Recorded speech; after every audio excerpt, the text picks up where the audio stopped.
नमस्कार दोस्तों, मैं बे मीणा उपस्थित हूं एक नई कहानी के साथ। दोस्तों, अच्छाई और बुराई की बुनियाद में बहुत फर्क होता है। बुराई हमें क्षणिक सुख प्रदान करती है और अच्छाई हमारे जीवन चरित्र को लंबे समय तक उज्ज्वलता प्रदान करती है। एक बार बुरी आत्माएं भगवान के पास गई और उनसे शिकायत की कि हमारे साथ इतना बुरा व्यवहार क्यों किया जाता है। अच्छी आत्माएं बहुत शानदार शहर में, शानदार महलों में रहती है, जबकि हमें रहने के लिए सिर्फ खंडहर दिए हुए हैं, जबकि हम भी आप ही की संतान हैं। भगवान ने बुरी आत्माओं को समझाया कि मैंने तुम दोनों को समान बनाया है, किंतु आप अपने कर्मों के हिसाब से बुरी आत्माएं बन गए और अच्छी आत्माएं अपने कर्मों के हिसाब से अच्छी आत्मा बन गई। किंतु भगवान का समझाने का उन बुरी आत्माओं पर कोई असर नहीं पड़ा और उनकी शिकायतें जारी रही। अंत में भगवान काफी सोच विचार करने के बाद बुरी और अच्छी आत्माओं से बोले कि आप दोनों मेरे पास आइए। एक नियत दिन दोनों को अपने पास बुलाया और दोनों को संबोधित करते हुए कहा, आपके दोनों की रहने की जगह मैं नष्ट कर रहा हूं। अब आपको अपने हिसाब से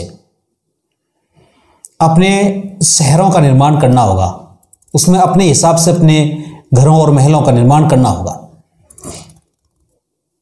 तभी एक आत्मा बोली कि भगवान, इसके लिए ईंटें कहां से आएंगी।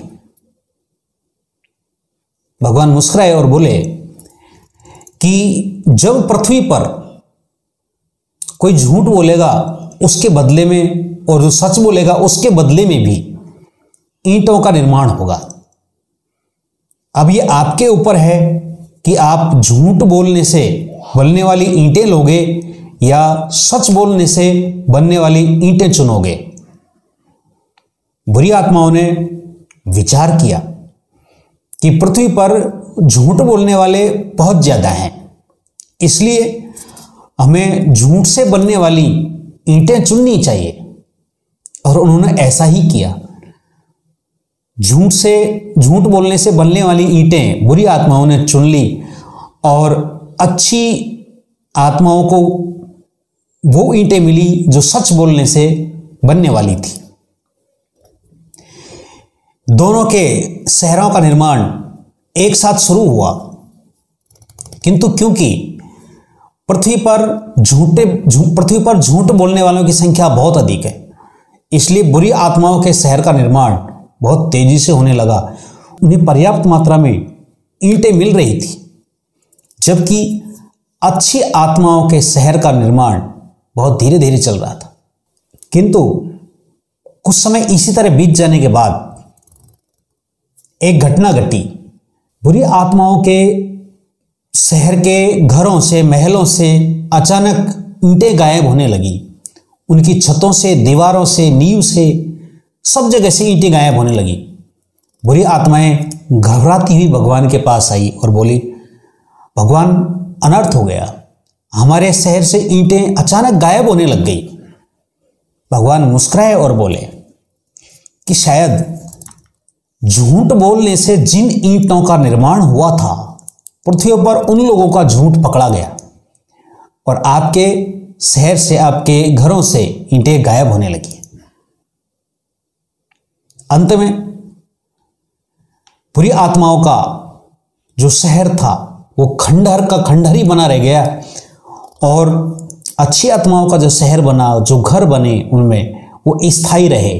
उनमें देर जरूर लगी, किंतु स्थायी रूप से बने रहे। दोस्तों, हम बचपन से एक बात सीखते आते हैं कि झूठ की उम्र बहुत छोटी है। कुछ समय बाद उसका पर्दाफाश हो ही जाता है। हमें सच्चाई के रास्ते पे ही चलना चाहिए, क्योंकि झूठ और बेईमानी से प्राप्त की सफलता आसान जरूर लगती है, किंतु अंततः हम असफल ही होते हैं। जबकि सच्चाई और ईमानदारी के रास्ते से जो सफलता मिलती है वो धीरे धीरे मिलती है, किंतु स्थायी जरूर होती है। तो दोस्तों, हमेशा सच्चाई और ईमानदारी की बुनियाद पर ही सफलता की इमारत खड़ी करें, क्योंकि झूठ और बेईमानी से तो सिर्फ खंडर ही बनाए जा सकते हैं, महल नहीं। हमारे साथ बने रहने के लिए आपका बहुत बहुत धन्यवाद। फिर मिलेंगे दोस्तों एक नई कहानी के साथ।